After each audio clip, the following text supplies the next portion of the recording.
Bonjour, bienvenue sur Casarema, la montagne de l'Éternel. Nous sommes ravis de vous retrouver encore dans le cadre de notre émission d'aujourd'hui où je reçois pour vous celui que l'on appelle le chirurgien qui opère sans anesthésie. Parce qu'en principe, un chirurgien opère toujours avec l'anesthésie pour que ça fasse moins mal. Mais lui, il préfère opérer sans anesthésie. Ça va faire très mal, mais vous guérirez plus vite. Voilà, et aujourd'hui avec lui, nous allons évoquer le thème de comment vaincre les sorciers de sa famille, les sorciers de nos familles. Parce que constamment, nous sommes entourés de sorciers, mais parfois, nous ne prenons pas garde et puis nous manquons de vigilance. Voilà pourquoi on est assommé. Et je pense que l'homme de Dieu, on avait commencé avec lui une série de 12 signes. 12 signes de comment reconnaître les sorciers. Et parmi justement les sorciers qui sont dans nos familles, aujourd'hui il va nous expliquer comment on doit les reconnaître et comment aussi on doit les vaincre. Parce que quand on n'arrive pas à les vaincre, il y a des attitudes aussi qui sont des attitudes d'ordre sorcellérique.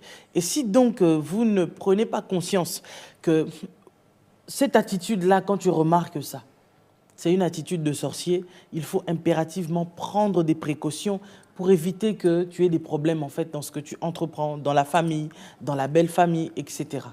Alors nous allons en parler avec l'apôtre Oscar Bola. Bonjour apôtre. Bonjour prophétesse, bonjour évangéliste Elise Manzambi. Merci de me recevoir dans ce plateau. Merci beaucoup. Merci beaucoup. Donc, comme je disais, comment est-ce qu'on peut vaincre les sorciers qui sont dans nos familles? Parce que malheureusement, comme on dit, quand on dit sorcier, sorcier est une personne qui se camoufle. La fois dernière, je pense qu'on en avait parlé, tu disais que les sorciers peuvent venir aussi prier avec vous à l'église parce qu'ils laissent leur peau. Ils ont une peau qu'ils portent, qu'ils laissent à l'extérieur et quand ils viennent à l'intérieur, vous ne pouvez pas savoir. Exactement. Mais cependant, la Bible ne nous ment pas lorsqu'elle nous dit que vous les reconnaîtrez par leurs fruits. Parce que même s'ils laissent leur manteau sorcellérique à l'extérieur, mais leurs fruits ne peuvent pas tromper qu'ils sont dedans. Exactement. Ben, c'était même l'objet de notre émission, de nos deux émissions précédentes, de révéler les signes qui ne trompent pas. Parce qu'on peut cacher l'arbre, mais les fruits sont là. Les fruits sont plus nombreux que les arbres, que l'arbre lui-même.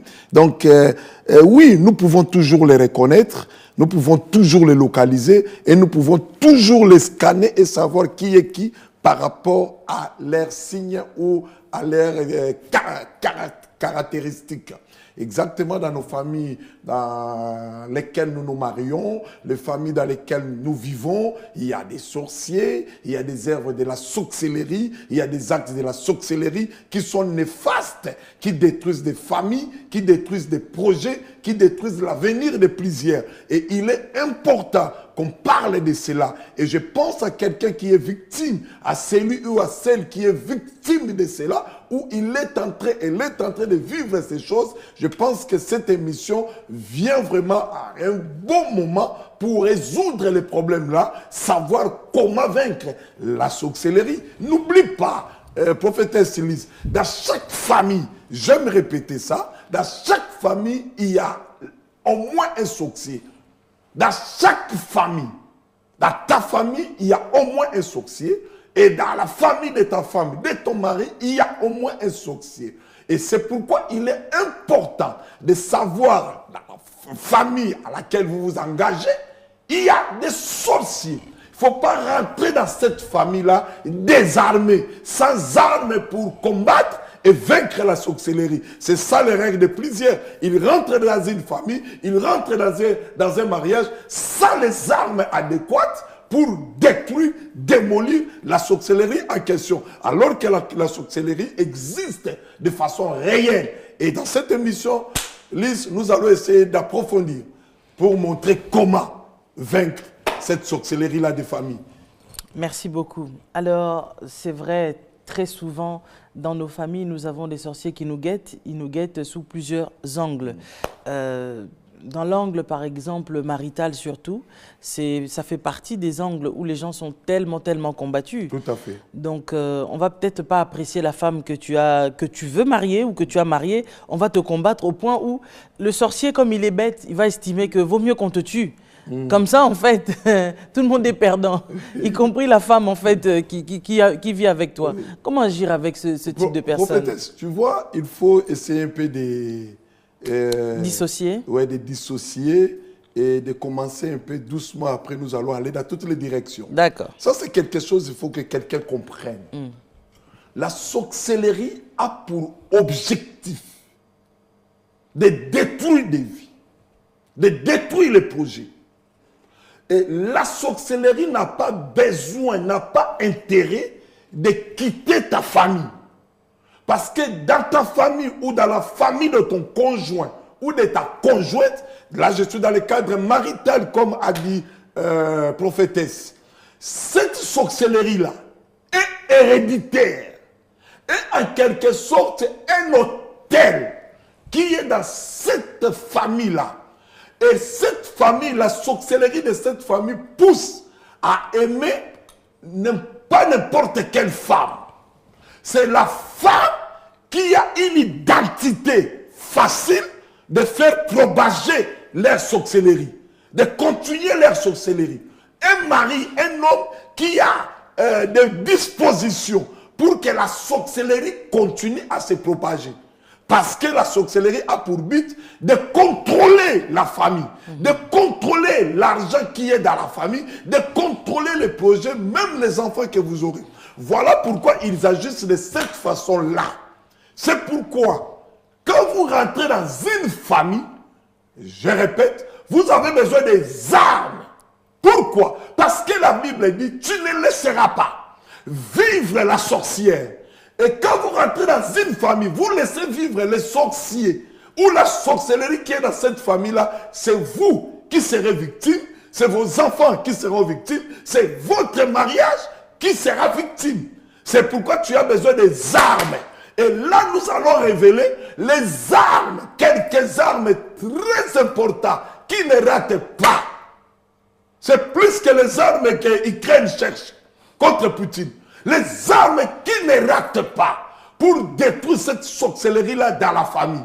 Il est regrettable de voir quelqu'un qui a aimé sa femme, qui a présenté sa femme à la famille, mais la famille rejette la femme.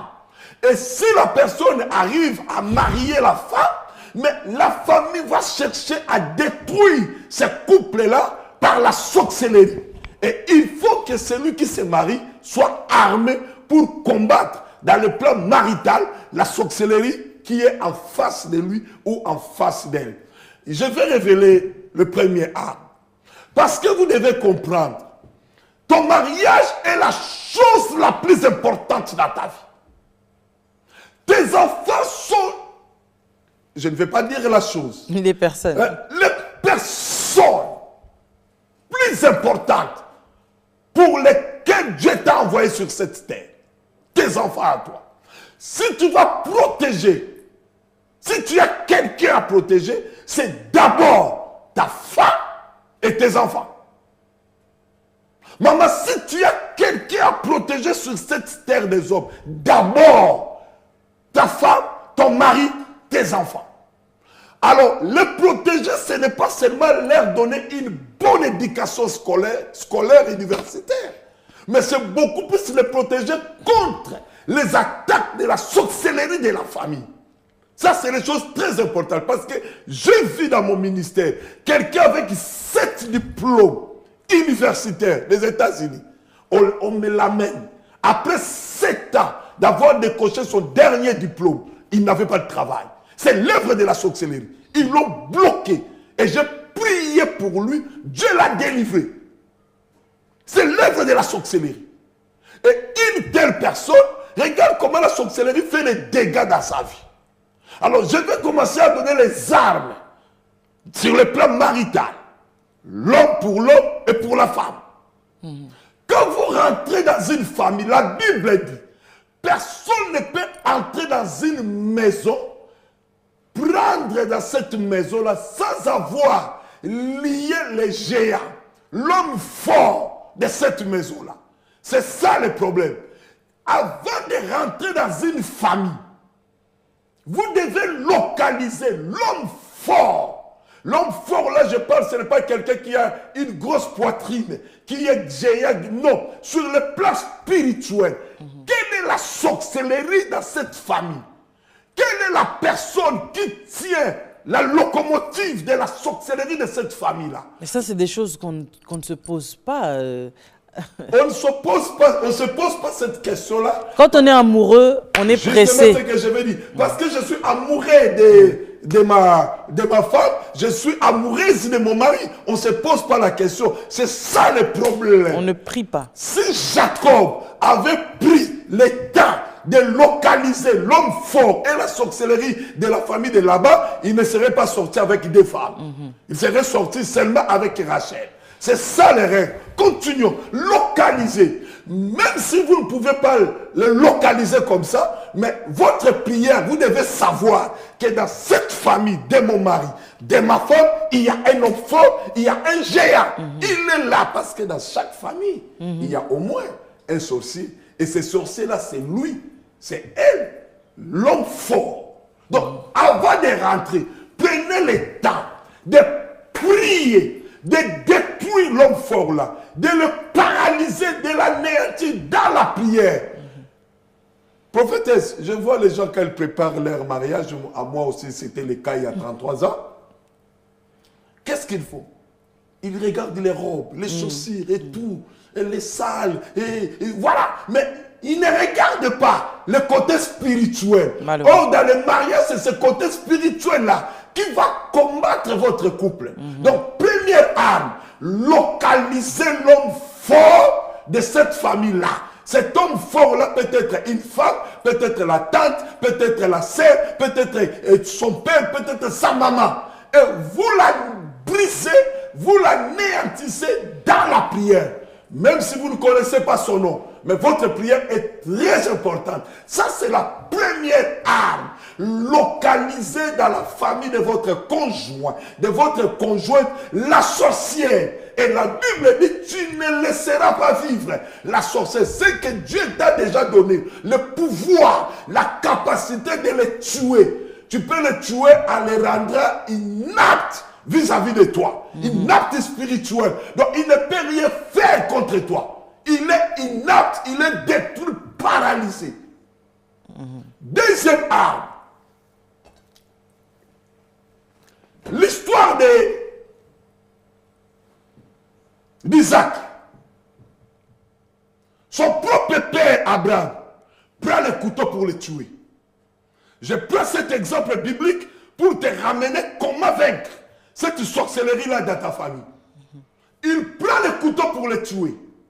Mais Isaac était en alliance. Bien aimé, rentrer dans un mariage sans être d'abord en alliance avec le Dieu des armées, l'Éternel des armées. Quand on l'appelle Éternel des armées, c'est-à-dire c'est le combat, il y a la guerre. Sans être en alliance avec lui, ils vont te détruire, ils vont te broyer.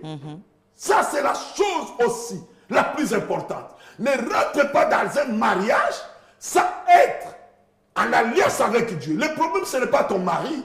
Le problème, ce n'est pas ta femme que tu aimes. Le problème, c'est sa famille. Combien de couples prophétesses se sont séparés simplement parce que l'homme, la sorcellerie de sa famille, les menaces de sa famille l'ont poussé à se séparer. Je vous donne un témoignage. Ma propre femme a failli être victime de cela dans sa propre famille. Vous savez, l'homme d'alliance n'a pas de secret. Le célibat qui a commencé depuis. Et ma femme trop jeune se retrouve mariée. Avec moi aussi, qui était jeune. Mais plusieurs années, quand les esprits partent et reviennent, il n'y a pas longtemps, en 2019, il y avait un deuil dans la famille. Toute la famille est venue, c'était à Kinshasa, on était parti enterrer son propre petit frère. Toute la famille est venue lui dire, tu dois quitter ton mari, tu dois te séparer de ton mari, parce que ton mari, dans son ministère, il a des fétiches, c'est lui qui a tué ton petit frère, et tout ça. Tous! Ma femme a dit, entre lui et vous, j'ai déjà fait les choix. Il y a 33 ans, j'ai fait les choix.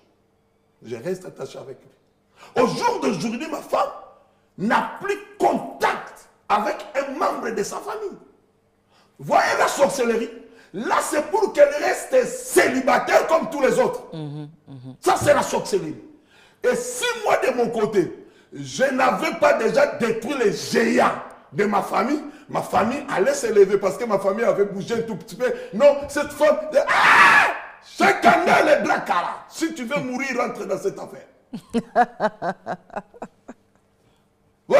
Et si je n'avais pas renversé de mon côté les géants de ma famille, aujourd'hui, je serais divorcé. Pas parce que je ne veux pas ma femme, pas parce que ma femme ne veut pas de moi, mais parce qu'il y a la pression sorcellérique de la famille. Donc, quand vous rentrez dans un mariage, dans ce cadre-là, pour que la sorcellerie familiale ne détruise pas votre couple, ne détruise pas votre foyer, ne détruise pas votre petite famille, vous devez être en alliance avec Dieu, en alliance avec l'Éternel des armées. Parce que, Alice, il y a une différence. Quand vous priez Jéhovah Shalom et quand vous priez l'Éternel des armées, c'est deux choses très différentes. Jéhovah Shalom, le Seigneur vous apporte la paix, la tranquillité. Mais quand vous êtes en guerre, n'appelez pas Jéhovah Shalom. Appelle l'Éternel des armées. C'est comme si, quand vous êtes en guerre, vous appelez Ange Gabriel. Ange Gabriel ne combat pas, ne sait pas combattre. Lui, il apporte l'information. Mais Ange Michael n'apporte pas l'information, apporte l'épée. Donc, quand vous rentrez dans une famille, vous devez être en alliance avec l'Éternel des armées. Troisième arme, écoute-moi encore. Quand Jacob rentre dans une famille, les géants de cette famille-là s'appelaient Laban. Car Laban veut dire sorcier blanc. Voyez, dans toute famille, il y a au moins un sorcier. Laban, c'est sorcier blanc. Donc, Jacob entre dans une famille où les géants, c'est le père. Où les géants, c'est Laban lui-même. C'est le beau-père. Il marie ses deux femmes. Malgré qu'il a été habitué, roulé, il sort avec des femmes qui n'étaient pas sa volonté. C'est la sorcellerie. Avec les enfants, il s'enfuit. Là-bas, les poursuit. Écoute comment tu peux vaincre la sorcellerie de ta famille. Là-bas, les poursuit avec une grande armée. Et Jacob n'était seul avec quelques serviteurs. Quand Laban va atteindre Jacob, Jacob dira à Laban, entre. Prends tout ce qui est à toi. Laban n'a pas pu sortir. Si vous rentrez dans une famille et que vous ne voulez pas subir la sorcellerie de la famille, acquittez-vous de tout ce qui vous demande comme droit. Tout. Ne laissez rien. S'il vous demande 80 noix de cola, apporte 80 noix de cola. Il vous demande 5 haches, apporte 5 haches. C'est ce que Jacob avait fait. Il a tout donné. Et les jours où la sorcellerie devait le briser, le dépouiller, qu'il rentre vite, sans ses femmes, sans ses enfants, ça parlait. Il a dit, entre et prends tout ce qui est à toi. Beaucoup subissent ces attaques-là parce qu'ils ne respectent rien. C'est ça. Ils ne respectent rien. Et ils ne prennent ça comme une porte ouverte. À tout moment, ils peuvent rentrer et frapper. Toi qui m'écoutes là, est-ce que tu t'es acquitté de tous les droits que tu devais donner? Mais là, c'est important ce que tu es en train de dire. Je soulèverai par là les personnes qui vivent, par exemple, en concubinage. Quand on vit en concubinage, on n'est pas marié. Ça, bien évidemment, il faut bien le mentionner parce que deux fois, certaines personnes ont peur de dire la vérité aux gens parce qu'ils pensent que oui, ils vont quitter l'église. Si je lui dis la vérité, la personne ne va plus me parler. Vaut mieux que tu ne me parles plus. Vaut mieux que... Mais au moins que je te dise la vérité parce que tu ne sois pas victime voilà, demain ou après-demain. Justement. Alors, dans ce cadre-là, les personnes qui vivent en concubinage, ce sont des personnes qui vivent les portes et les fenêtres ouvertes. Prophétesse, évangéliste, j'ai déjà dit, je t'appelle prophétesse, évangéliste, parce que je crois à ton ministère. Tu as aussi le ministère prophétique, évangélique, avec tout ce que tu fais. Donc, voilà, il n'y a pas de souci par rapport à cela. Je commence par donner un petit témoignage. Un couple est venu me voir. l'enfant était tout, tu sais, les enfants autites. Autiste. Les enfants on n'arrive pas à les maîtriser, les enfants hyperactifs, ils n'écoutent pas et tout ça. J'ai réussi ces couples-là avec l'enfant. Ils m'ont expliqué comment l'enfant était né bien, du jour au lendemain, l'enfant ne parlait plus, alors qu'il commençait déjà à appeler papa, maman, du jour au lendemain comme ça. Un enfant autiste. Ça date juste de l'année passée, 2020.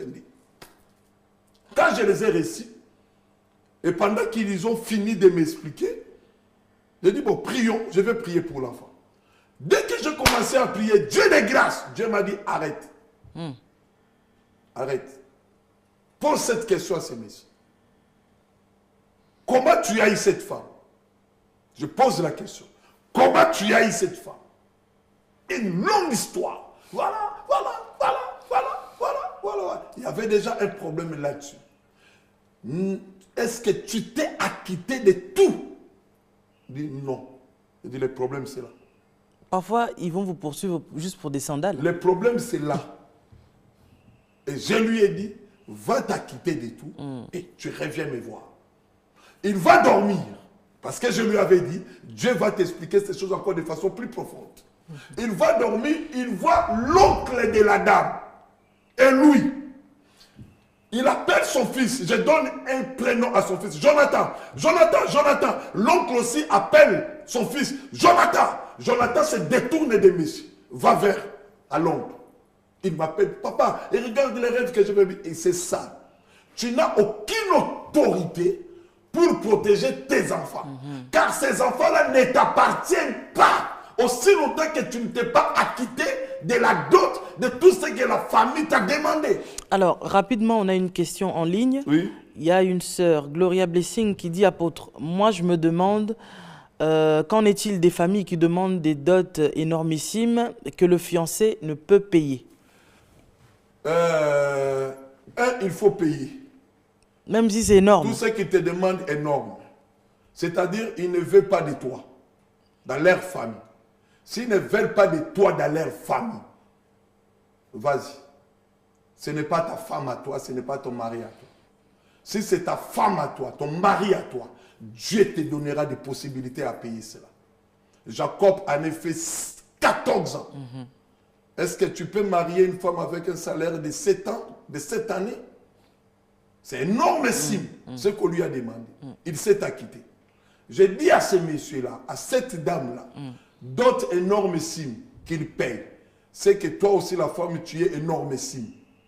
D'autres énormissimes, femme énormissime. Mais comme tu le dis, ils le font exprès, hein, parce que donner des dots exorbitantes comme ça. C'est ça la sorcellerie. Si l'homme s'élève, là maintenant je rentre dans le domaine spirituel. S'il s'élève dans la prière, il va briser ça, ils reviendront. Normal. Parce que deux fois ils font ce genre de choses. La fille en question, elle n'est pas vierge. C'est déjà une femme qui a un certain âge. Et vous osez demander des choses aussi rocambolesques. Comme si, en fait, c'était une jeune fille qui avait 16 ans et qui était vierge. Ça n'a pas de sens. Quelque part, par là, on peut penser qu'ils ne veulent pas que leur fille se marie, tout simplement. C'est ce que j'ai dit. Prophétesse, nous sommes en train de parler des choses spirituelles et je dois rester dans la plateforme spirituelle, dans le règne spirituel. Je ne vois pas les choses comme selon l'intelligence humaine ou à la terre. Donc, sur le plan spirituel, tu dois être à mesure de les payer. Si tu ne peux pas payer, je t'encourage, monsieur, de prendre tes bagages, de se séparer de cette femme-là. Parce que si tu fais la tête, tu auras des problèmes. C'est vrai. Il y a déjà une porte ouverte. Ça peut blesser, ça peut faire mal, mais c'est ça la réalité spirituelle. Jacob l'avait fait. On lui a imposé 7 années. Au bout de la 7e année, on lui donne une autre femme. Il était obligé de faire encore 7 années. C'est ça, ça se passe comme ça. Donc, moi, quand je me suis marié, on m'avait demandé, à cette époque-là, était énormissime pour moi. Mais je me suis battu. J'ai réussi à tout donner. J'ai ma femme. 33 ans après, tu ne peux pas venir me dire ABC. Mais est-ce que c'est une bonne chose que de se dire, bon, là j'ai donné un peu, ben, je prends ma femme et après le reste je vais donner après. Parce qu'entre-temps... L'homme d'alliance, des conseils à tous ceux qui m'attendent là. Ils vont vous poursuivre. Toi qui m'attends, évite de telles choses. Jacob avait tout donné, là-bas le sorcier blanc l'a poursuivi. Et toi qui as donné moitié, n'accepte pas, donne tout. Et après tu prends ta femme. Si tu trouves une famille très sympa, courtoise, compréhensive, oui, les géants peuvent s'élever et dire, moi je te donne à ma fille. Ma fille s'est mariée, il ne s'était pas marié, fiancé, et les affaires ont tourné rapidement. L'homme d'alliance parle des choses qui peuvent choquer, j'assume. Et ils doivent aller aux États-Unis. Il n'était pas encore marié. Le monsieur m'appelle, me dit, papa, voilà, on va aller aux États-Unis. Qu'est-ce que tu en penses si on va faire le mariage? Je lui ai dit, je lève ma main, je te donne ma fille. Personne ne te la demandera, ni pendant la nuit, ni pendant la journée. Quand tu auras tout rassemblé, tu veux honorer, tu viens honorer. Je l'ai fait. Ma fille habite aux États-Unis, c'est ma propre fille. Je peux citer son nom, c'est ma propre fille. Ok? C'est ma propre fille. Sergine Bola, c'est ma propre fille. J'ai donné. Ils n'ont pas donné même un rond. Mais parce qu'ils ont eu mon autorisation. Parce que moi, j'estime que tout ce qu'on donne là, ce ne sont que des symboles. Mais le mariage, c'est je prends la main de ma fille, je te la donne. Et ma fille dit oui à ce que tu lui as dit. C'est ça. Mais si les choses sont établies de cette façon-là, ce sont des pièges. Il faut les donner. Alors maintenant, par rapport aux oncles, etc. et tout ça, c'est vrai que dans nos coutumes africaines, généralement, les oncles ont droit à récupérer quelque chose. Bon, aujourd'hui, avec la vie que nous avons actuellement, où les uns et les autres ne se parlent pas, c'est-à-dire qu'on n'a aucun contact ensemble, on ne se parle pas. Je marie ma fille et je t'appelle. Je marie ma fille et je te donne quelque chose. Est-ce que c'est une obligation? Du moment où moi, la mère et son père, nous sommes en vie, est-ce qu'on a besoin de vous donner même un centime de ce que notre fille recevra par la dot? Je reste sur le plan spirituel. Parce que ce genre de choses, ça apporte aussi la sorcellerie, ça peut bloquer l'enfantement de l'enfant, etc. C'est pourquoi ma réponse va être purement spirituelle. Si tu sais que tu peux faire face sur le plan spirituel à ton oncle là, à ta tante là, tu peux te permettre. Mais si tu sais que tu ne peux pas faire face, même si vous ne vous parlez pas, prends le téléphone, dis-lui, moi avec toi, on est en conflit. Mais ma fille se marie. Donc il y a des pannes pour les oncles. Il y a une cravate pour toi, oncle. Et il y a un peu de sous qu'on va partager. Donne-les. C'est une façon pour toi de fermer les portes. Mais là maintenant, on reste sur le plan sur la coutume africaine. Parce que les Européens, on va dire aux Antilles, etc., on ne donne pas de dot. Oui, je t'explique. Parce que là, ils ont établi... Donc ma fille elle va épouser un blanc et on va lui exiger quand même de donner la dot. Si nous-mêmes les parents, on estime que c'est peut-être pas nécessaire. Parce que les jeunes mariés ont plus besoin qu'on les aide plutôt que de les dépouiller. Je reviens. Si ta fille se marie avec un blanc et que toi, tu prétends faire face avec ta famille, ok? Décide. Mais si tu sais que moi, l'homme d'alliance qui vous parle, j'ai marié ma fille, j'ai pris toute ma dot, à la dot, dans ma poche. Ok? Après, je les ai appelés par courtoisie. Je les ai donnés. Les choses, les pannes, voilà. Je fais partage. Mais dans mon esprit, je sais que je suis au-dessus d'eux. C'est juste pour que ce soit un moment de joie. Ce ne sont que des symboles. Et si ma fille se marie parce que... Mais vous ne vous entendez pas. Pourquoi ils vont prendre l'argent du mariage de ma fille? C'est le sang. Ma fille, en réalité, il est en conflit avec moi. Il n'est pas en conflit avec ma fille. S'ils ne t'aiment pas toi, tu penses que ta fille, ils vont l'aimer? Là, nous sommes dans la famille, dans la maison. Les linges oui, mais on parle de la sorcellerie familiale. Les linges sales. Et comment vaincre ça, justement? Parce que ça se perpétue et ce sont des choses sans fin qui ne s'arrêteront jamais si on ne s'y oppose pas promptement. Non, prophétesse, ça ne prendra pas fin parce que le diable est toujours là. Si les Blancs cela a pris soin parce que les Blancs, il y a plusieurs siècles passés, ils ont fait chasse aux sorciers. Donc on doit faire la chasse aux sorciers aussi. Ils ont brûlé des sorciers vifs. Et la loi a écrit cela. Donc un côté, ils ont tué les sorciers. De l'autre côté, il y a la loi. Mais nous, dans notre tradition, dans nos pays à nous, il n'y a aucune loi. D'ailleurs, si je prends le cas de mon pays RDC, la loi là est encore très stricte.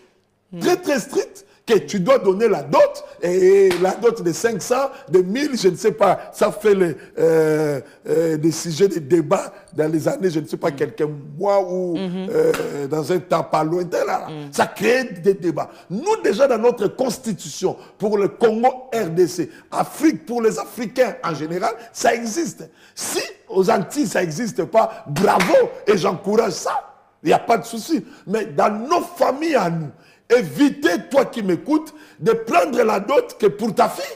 Tu prends la dot, tu manges. Alors, si tu fais cela, sois fort pendant la nuit, quand la sorcellerie de ta famille s'élèvera. Oui, prophète, sois fort. Parce que les sorciers cherchent juste une porte d'entrée. Et cette porte d'entrée-là lui donnera droit de brandir dans les tribunaux de la sorcellerie. Voilà, moi j'ai droit. Et sache-le, s'il ne peut pas, on va lui donner des policiers pour que cela soit exécuté là dans le monde spirituel.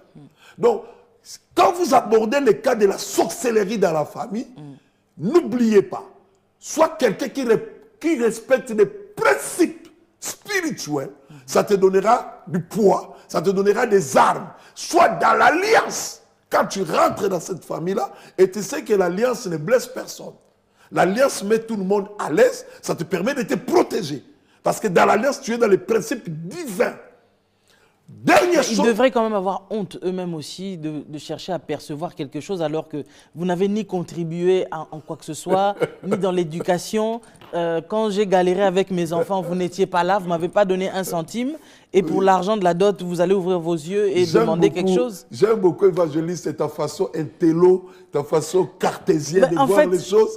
En fait, plusieurs personnes parmi ceux qui sont en train de nous suivre se posent ce genre de questions.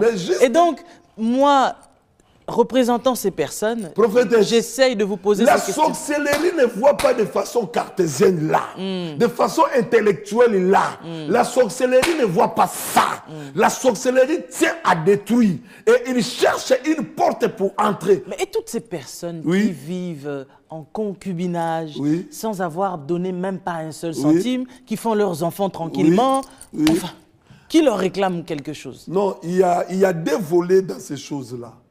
La sorcellerie peut t'atteindre, mais tu ne vois pas les conséquences aujourd'hui. Tu verras les conséquences quand tu seras mort, tu seras morte. Tes enfants les vivront. La sorcellerie joue à plusieurs volets. Là, je prends ces deux volets-là. La sorcellerie est déjà là. Si ils ont réclamé, parce qu'il y a d'autres familles qui sont sympas, qui ne regardent pas, voilà, il n'y a pas de souci. Mais il y a d'autres familles sur le plan sorcellerique, ils agissent vraiment.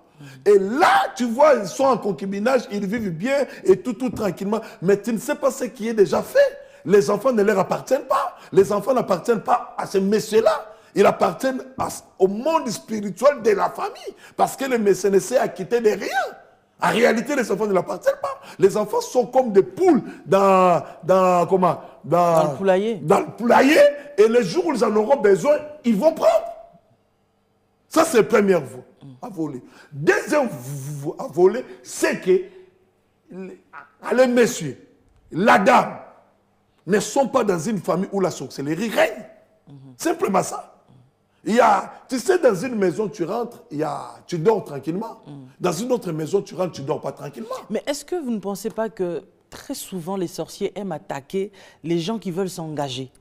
Dans les seigneurs? Non, qui se sont engagés, qui se sont mariés, légalement. Oui. Mais souvent, ceux qui vivent dans l'illégalité, ce sont des personnes qui vivent tranquilles. Parce qu'ils sont déjà dans leur cage. C'est déjà acquis. C'est déjà acquis, comme je suis en train de t'expliquer. Mais vous là, qui êtes juste, qui êtes à qui sont droits, vous... Tu verras une femme qui est mariée légalement. Oui. avoir des problèmes d'enfantement. Pour donner oui, voilà, oui, elle va rencontrer des problèmes incroyables dans son foyer. Oui. Mais une femme qui n'est pas mariée légalement va faire des enfants par-ci, par-là, comme une poule. Et voilà quoi, il n'y aura pas de souci là-dedans. Qu'est-ce qui explique ça? Parce qu'il y a des femmes à qui elles souffrent, elles se disent que, mais attends, il y en a. Moi, j'ai déjà vu une femme qui a dit que je me suis mariée vierge. Oui. Je n'ai pas fait de vie de gauche à droite, mais ce que je vis dans mon foyer, c'est digne vraiment d'une sorcellerie sans précédent. Mais je vois des personnes qui ont vécu 1001 vies, mais qui cependant n'ont pas les mêmes problèmes. Qu'est-ce qui explique ça? C'est l'ignorance.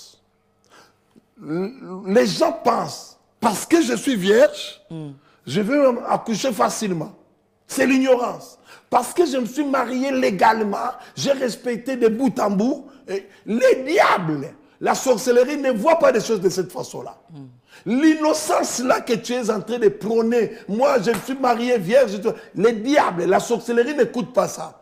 D'ailleurs, parce que tu es vierge, tu es une bonne personne à vendre. Dans les marchés, tu coûtes cher. Dans les marchés de la nuit, tu coûtes cher. Ça, entrer dans cette façon-là, tu es perdante et tu resteras perdant. Ce n'est pas parce que moi je suis vierge, ce n'est pas parce que je me suis marié 1, 2, 3, 4, j'ai respecté tout. Ce ne sont que des portes que tu as fermées. Mais sache-le que c'est toi la proie, c'est toi la cible. Celle-là à qui a fait des vies, comme tu viens de dire là. 1001 vies. À 1001 vies. Ok? Ben, c'est déjà acquis, c'est déjà acquise. Donc, je vais dire à quelqu'un qui est préoccupé par cette question-là, ça ne vous exempte pas des attaques de la sorcellerie. D'ailleurs, vous êtes une bonne cible. Parce que vous êtes marié vierge, vous êtes une bonne cible de vendre vos trompes. Un jour, on fera... Ou bien une personne qui se préserve pour le mariage et qui ne va pas faire des vies à gauche, à droite. Mais déjà, pour avoir le mariage, c'est difficile. Mais une fille qui va de gauche à droite n'a pas de souci à se faire. Elle a plusieurs hommes qui font appel à elle. Ça aussi, ce sont des choses qui... C'est le prix. C'est le prix. Ta poule que tu vas vendre à 1 million, tu la garderas mieux. Très bien. Tu la protégeras mieux. Mais la poule, tu sais que ça ne va pas coûter cher, tu la laisseras le soir, elle viendra rentrer. Je vais dire quelque chose là. Vous savez celle qui s'est mariée vierge? Vous savez celui qui s'est marié en respectant tout. C'est une vraie cible. Ah, je vais choquer à quelqu'un, excusez-moi. Le mariage, c'est un combat. Le mariage, c'est un vrai terrain de la bataille. Dans votre mariage, je ne sais pas aussi qui vous a béni. Ça, c'est une brèche qui peut-être qui peut choquer plusieurs. Qui vous a béni aussi. Et quand vous rencontrez de tels problèmes, est-ce que vous pensez revenir auprès de votre pasteur? Parce que c'est un combat. Ce n'est pas normal, une fille qui s'est préservée pendant 20 ans, pendant 30 ans, se retrouve dans cette condition-là. Par exemple, moi, je veux donner, mais à gloire à Dieu, je donne cet exemple. Par la grâce de Dieu, je ne me vante pas par rapport à ça, j'ai connu Dieu trop jeune, 15 ans et 11 mois. Je n'ai pas connu des filles, je n'ai pas connu des femmes. Et la seule femme que j'ai connue, quand je me suis marié avec ma femme. Et j'arrive, ma femme se retrouve, on va enlever tout. Les trompes et consorts. Et tu trouves ça normal? Je vais préserver certaines personnes, les membres de la famille. J'ai crié à sa famille, je rentre en prière. Ça s'est passé ici à l'hôpital de La Fontaine. Qu'est-ce que vous croyez? Ma femme se retrouve enceinte 2 ans après. À la surprise générale du médecin. Or, le médecin avait dit, si tu arrives à tomber enceinte, au bout de 2 mois, tu mourras. S'il y a un miracle quelconque, il me montre les clichés. On a coupé ça, on a coupé ça, on a enlevé ça, on a enlevé ça. Elle se retrouve enceinte. Il y a des choses qui attaquent ceux-là qui se sont préservés, comme tu dis là. Parce que tu te vends cher. Le diable veut briser ta vie. Parce qu'en toi, tu as des rois qui sortiront. Tu as des princes, des princesses, des reines. Et Si vous tombez dans une telle situation, vierge, vous étiez préservé, et que des choses comme ça arrivent, retournez auprès de votre pasteur. Les diables et les sorciers n'écoutent pas ça. Ce n'est pas parce que je suis vierge, je dois être tranquille. Non, parce que tu étais vierge, parce que tu t'es préservé, tu es une bonne cible d'attaque. En tout cas, apôtre, on a vraiment dépassé le temps, le timing. Ah oui. On va poursuivre la fois prochaine. Merci. Et je crois que ça va encore édifier une personne. Surtout... Ce n'est pas une thématique facile. Hein. Ça préoccupe la vie de plusieurs. Ma prière est que Dieu vraiment les garde, les sauve. Et donc, la prochaine fois, nous parlerons aussi de comment vaincre la sorcellerie, en fait, dans le ministère, au travail, parce que nous sommes constamment aussi entourés des sorciers dans nos ministères. Dans chaque groupe de 12 personnes, il y a au moins un sorcier. Et surtout dans nos églises. C'est grave. Donc, il y a des choses qui sont vraiment très graves. Il y a des choses que parfois vous voyez, vos yeux regardent seulement, mais vous ne réagissez pas. Or, il faut réagir au point de vue spirituel parce que sinon, vous risquez de payer le prix cher physiquement. C'est très important. Tu vois ce genre de choses où tu vois les gens, ce qui nous réunit tous à l'église, c'est Jésus, c'est le ministère. Mais quand les gens qui sont à l'église commencent à sortir de l'église pour aller se rencontrer entre eux, des membres de l'église qui viennent chez vous à la maison, qu'est-ce qu'ils partent faire chez vous à la maison? C'est la sorcellerie, prophétesse. On en parlera. C'est la sorcellerie. Comment les gens vont quitter l'église? L'église est dans un programme, mais ils sont à la maison, alors qu'ils se sont rencontrés à l'église. Donc, les relations deviennent plus importantes que l'église. C'est la sorcellerie. C'est la sorcellerie. On en parlera la semaine prochaine. Sur ce, je vous dis merci, chers chirurgiens, et à vous qui avez pris de votre temps pour suivre cette émission. Merci beaucoup à vous, Gloria Blessing. Merci à Nikes Mekeng, merci à Vera Monte, merci à LYD Mbouma, à Marie Joséphine, merci à Power of God Ministry International, en fait à tous ceux qui ont été connectés, à Nani Mutuel et voilà, et tous les autres, Patricia et Awenta, merci beaucoup à vous d'avoir pris de votre temps pour suivre cette émission. À Clémence Katena, merci beaucoup. Il y avait une question, comment briser les revendications des sorciers de la famille? Bon, on en parlera la fois prochaine, on aura beaucoup plus de temps. C'est une question à noter, chirurgien, qu'on va évoquer la prochaine fois. Sur ce, je vous aime bien et je vous dis à bientôt. N'oublions pas que nous avons un programme ici à Casarema Church, le 3 et le 4 donc, avril, ici avec le pasteur Jean Turpin du Canada qui viendra ici. Ça sera vraiment des grands moments de miracles, de guérison, vraiment d'impactation. Cet homme, Dieu l'utilise beaucoup dans le domaine du miracle. C'est vraiment un chirurgien aussi. Hein. Je le connais, je le connais. Oui. Il a déjà prêché dans mon église. Et pendant qu'il prêchait... Les gens qui ont le fer se font... Mais toi, tu parles déjà de très loin. Laisse-moi parler de moi-même. Oh, dis-moi, dis-moi. J'étais sérieusement malade et il m'a dit... L'homme de Dieu, je vais prier pour toi et Dieu va te guérir maintenant. Wow. Je me tiens debout, il prie pour moi et tout j'ai commencé à transpirer.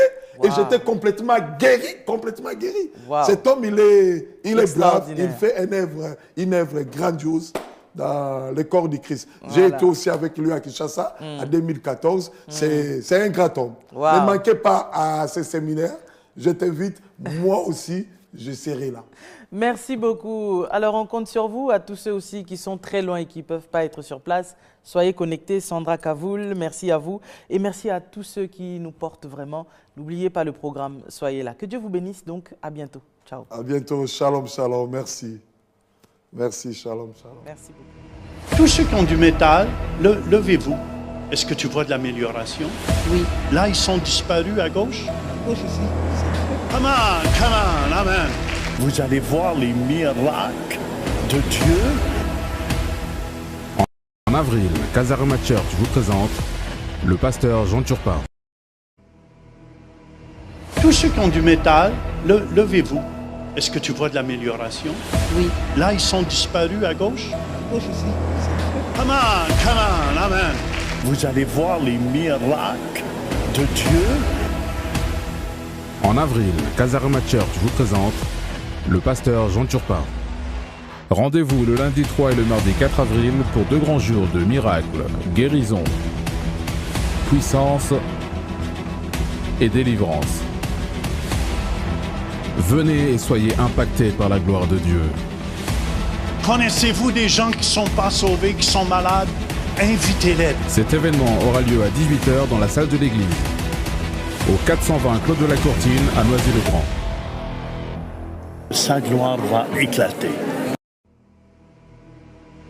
Tous ceux qui ont du métal, levez-vous.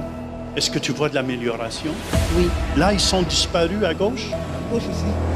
Come on, amen. Vous allez voir les miracles.